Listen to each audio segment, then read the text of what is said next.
Assalamualaikum dear students, welcome to my YouTube channel We You Study with Me। जी students, कैसे हैं आप सब? अल्लाह ताला से दुआ है कि आप सब खैरियत से हों और अल्लाह पाक आप सबको बहुत कामयाब करे, आमीन।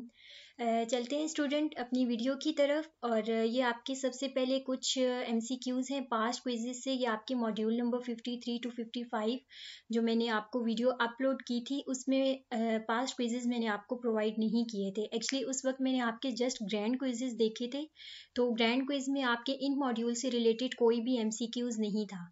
बट अभी ये वाली जो आपके अभी नेक्स्ट मॉड्यूल प्रोवाइड जो मैं आपको करने लगी हूँ, इनको प्रिपेयर करने के लिए जब मैंने आपकी रीसेंट जो अभी क्विज़ हुए हैं, क्विज़ नंबर 2, वो जब मैंने देखे तो उसमें आपके ये क्विज़ेस जो हैं, सॉरी MCQs, ये आपके आए हुए हैं इनसे रिलेटेड। ठीक है, तो मैंने सोचा मैं आपको यहाँ पे प्रोवाइड कर देती हूँ ये MCQs, आप लोग खुद देख लीजिए। ये मॉड्यूल नंबर 53 to 55 से रिलेटेड है। वही है जो मैंने आपको फाइल में भी MCQs प्रोवाइड किए हैं, जस्ट थोड़ी सी स्टेटमेंट इनकी चेंज है, आंसर आपका वही है।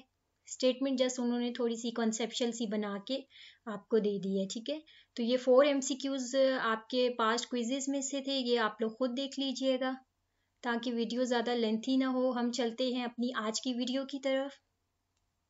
जी, आज हम CS 101 का लेक्चर वाइज MCQ सीरीज़ का मॉड्यूल नंबर 56, 57 और 58 डिस्कस करेंगे।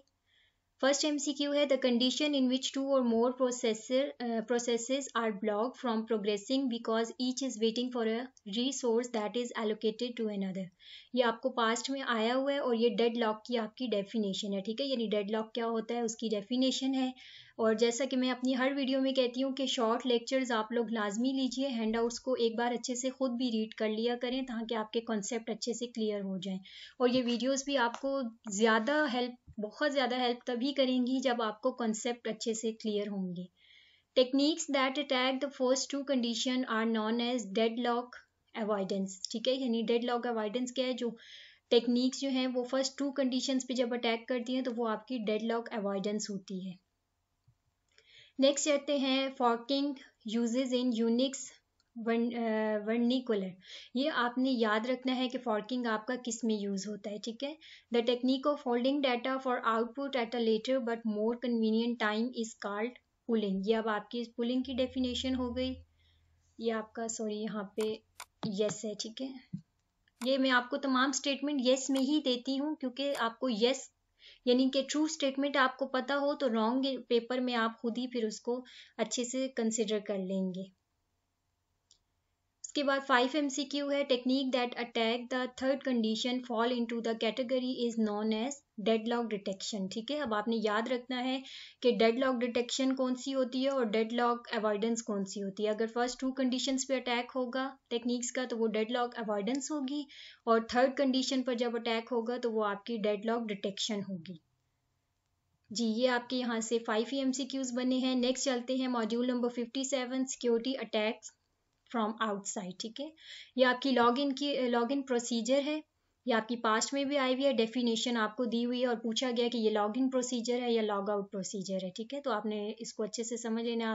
Sequence of transaction in which the user establishes initial contact with the computers operating system to control access to the system is called login procedure. ये आपकी definition हो गई। Next चलते हैं accounts are establish by a person known as the super user. ठीक है, यानी कि जो पर्सन अपना अकाउंट स्टैब्लिश करता है उसे क्या कहते हैं? Super user. और इससे रिलेटेड आगे भी मैंने ये लिख दी है this dash sorry super user और dash this person gains highly privilege access to the operating system by identifying him herself as the administrator. तो यहाँ पे आपका जो आंसर है वो क्या आएगा? एडमिनिस्ट्रेटर। यानी मेन आपकी ये चीज़ है, accounts are established by a person known as super user और एडमिनिस्ट्रेटर। ठीक है, यानी जो पर्सन अपना अकाउंट स्टैब्लिश करते हैं उसको हम एडमिनिस्ट्रेटर या सुपर यूजर कहते हैं। Dash have been developed that record and then analyze the activities taking place within the computer system। ये आपकी ऑडिटिंग सॉफ्टवेयर होता है। The administrator can alter setting within the operating system, modify critical software packages, adjust the privilege granted to other users। ये आपकी statement important लगी है तो मैंने यहाँ पे लिख दी है। ट्रू में भी कोई कॉन्सेप्शुअल आपको MCQ आ जाए। Auditing software may expose a flood of attempts to log in using incorrect password। ठीक है, ये आप लोगों ने याद रखना है। शॉर्ट लेक्चर्स लाजमी ले लें ताकि कॉन्सेप्ट अच्छे से क्लियर हो जाए। ये इंपॉर्टेंट लग रही है इसलिए इसको अच्छे से कर लीजिएगा। Auditing system are designed to detect in the presence of sniffing software। ये भी आपने याद रखना है कि ऑडिटिंग सिस्टम जो है वो किसकी प्रेजेंस में जो है वो डिटेक्ट किया या डिटेक्ट के लिए डिज़ाइन किया है, तो वो आपका स्निफिंग सॉफ्टवेयर। नेक्स्ट चलते हैं, आपका मॉड्यूल नंबर 58 है, ये भी आपका सिक्योरिटी अटैक से रिलेटेड है। And dash is anyone or anything that tries to get access to any part of your computer system is known as intruder। ठीक है, ये आपकी intruder की definition है। The intruder may try to trick the memory manager into allowing a process to access main memory cells outside its allotted area. The prowler may try to trick the file manager into retrieving files whose access should be denied। ये भी आपकी statement क्या है, true है। इसमें जो main चीज़ है वो मैं आपको बता देती हूँ जी। इसमें आपकी जो ये है मेन चीज़ कि आपका जो मेमोरी मैनेजर है वो क्या करता है, memory manager into allowing a process to access main memory, यानी कि मेमोरी मैनेजर की जो एक्सेस है वो किस पे होती है, मेन मेमोरी सेल्स पे, जो उसको एरिया जो है वो अलाउड किया जाता है।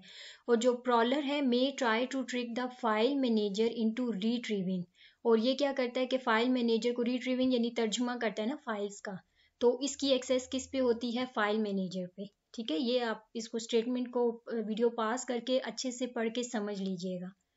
इन dash mode the CPUs is able, यानी इसमें मैं एक मिनट बता देती हूँ, ये जो मेन चीज़ है ना आपकी ये याद रखने वाली है। ठीक है, कि मेन मेमोरी जो है वो इसकी एक्सेस किस पे होती है और प्रॉलर की एक्सेस जो है वो किस पे होती है।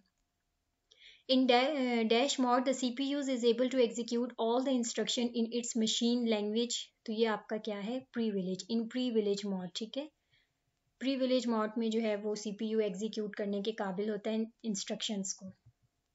नेक्स्ट है, CPUs for multi-programming system are designed to operate in one of two privilege levels। ये आपकी स्टेटमेंट येस है, ये आपको MCQs में पूछ सकते हैं कि कौन सा लेवल है इसका। ठीक है, प्रीविलेज लेवल। नेक्स्ट चलते हैं, इन dash mode the list of acceptable instruction is limited. अब यहाँ पे आपका आंसर क्या है, in non privilege mode list of acceptable instruction is limited. ये अब आपने याद रखना है कि प्रीविलेज मोड हो तो तब क्या होगा, और नॉन प्रीविलेज मोड होगा तो उसमें आपकी इंस्ट्रक्शंस जो हैं वो क्या होंगी। The instruction that are available only in privilege mode are called privilege instruction. ये प्रीविलेज इंस्ट्रक्शन की डेफिनेशन है। इसके बाद नेक्स्ट चलते हैं, instruction that changes the content of memory limit registers and instruction that change the current privilege mode of the CPU is an example of privilege instructions. ये आपको मैंने एग्जांपल लिख दी हैं। The CPU is in dash mode when first turned on, ये आपका past में भी पूछा गया है। ठीक है, ये आपने याद रखना है।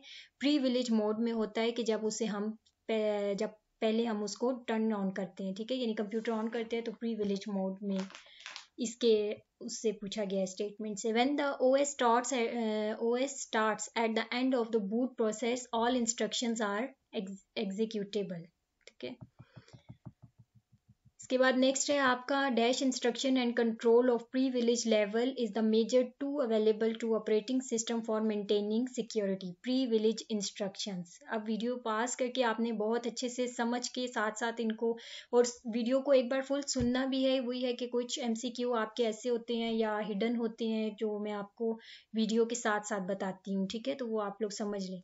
इसके बाद ये आपके पास्ट टाइम क्विजेज में से MCQ हैं। Bye starting the CPU first of all enters in dash mode. ये देखिए अभी हमने ऊपर देखा है। ठीक है, प्रीविलेज मोड होता है। The dash compare each memory reference to these register to ensure that the reference in within the designated limits. ये आपका CPU है, द CPU कंपेयर्स। ठीक है, CPU कंपेयर करता है।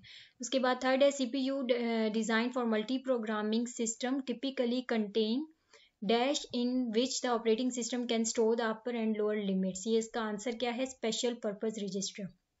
इसके बाद आपका नेक्स्ट है, a sequence of transaction in which the user establish initial contact with a computer's operating system is called, ये लॉगिन। ठीक है, लॉगिन प्रोसीजर जो अभी हमने ऊपर किया है। जी स्टूडेंट्स, उम्मीद करती हूँ वीडियो आपको पसंद आई होगी। मिलते हैं नेक्स्ट वीडियो में। अल्लाह हाफिज।